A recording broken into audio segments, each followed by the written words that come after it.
Assalamualaikum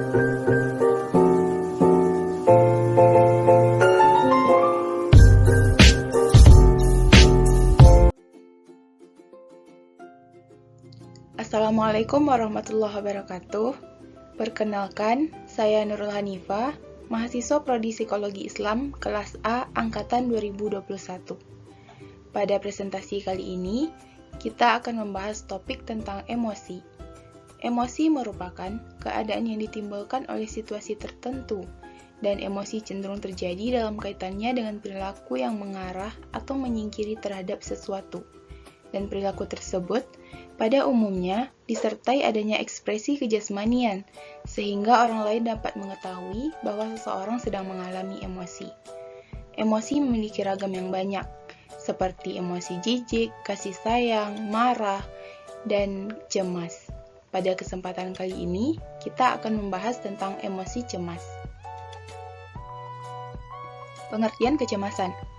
Menurut Nevitt, kecemasan adalah reaksi yang tepat terhadap suatu hal yang dianggap mengancam, namun cemas menjadi tidak wajar apabila reaksi dan kemunculannya tidak tepat.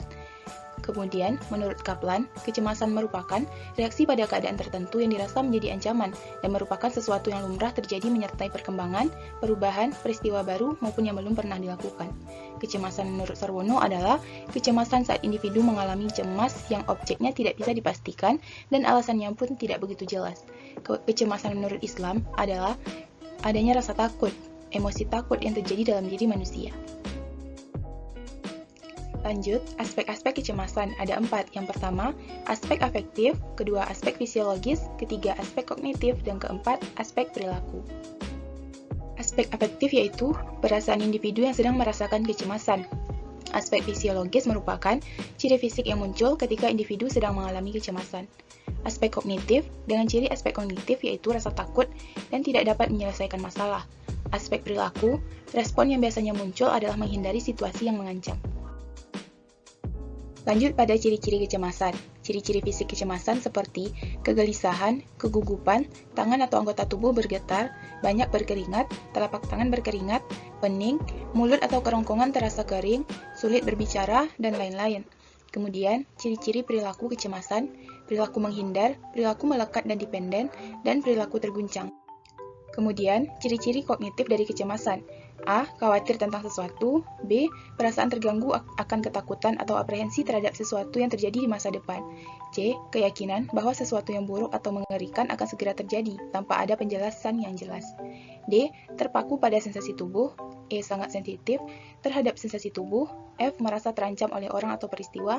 Dan selanjutnya masih banyak lagi. Lanjut kepada tipe-tipe kecemasan secara ringkas yaitu 1. Gangguan panik, 2. Gangguan cemas menyeluruh, 3. Gangguan obsesif-kompulsif, 4. Gangguan fobia, 5. Gangguan stres akut dan stres pasca trauma. Penjelasan tipe-tipe kecemasan. Yang pertama, gangguan panik mencangkup munculnya serangan panik yang berulang dan tidak terduga. Yang kedua, gangguan cemas, juga disebut dengan GAD, Generalized Anxiety Disorder, yaitu suatu gangguan kecemasan yang ditandai dengan perasaan cemas yang umum. Yang ketiga, obsesif, adalah pikiran, ide, atau dorongan yang intrusif dan berulang. Yang keempat, merupakan gangguan fobia, yaitu rasa takut yang persisten terhadap objek atau situasi yang tidak sebanding dengan ancamannya. Yang kelima, gangguan stres akut, Acute Stress Disorder atau ASD, adalah suatu reaksi maladaptif yang terjadi pada bulan pertama sesudah pengalaman traumatis. Kemudian, faktor penyebab kecemasan. Ada beberapa penyebab kecemasan menurut pendapat berikut. Yang pertama, lingkungan, perasaan yang tidak diungkapkan dan direpres, semua hal yang mengenai tubuh dan pikiran. Kedua, faktor kognitif individu, faktor lingkungan, faktor proses belajar. Yang ketiga, usia, jenis kelamin, pendidikan, mekanisme coping, dan status kesehatan seseorang. Selanjutnya, cara yang bisa dilakukan untuk mengatasi kecemasan atau anxiety. Yang pertama, bisa dilakukan dengan mendengarkan musik, hipnosis, dengan relaksasi, dengan berzikir, membaca Al-Fatihah, mendengar murotal, dan berdoa.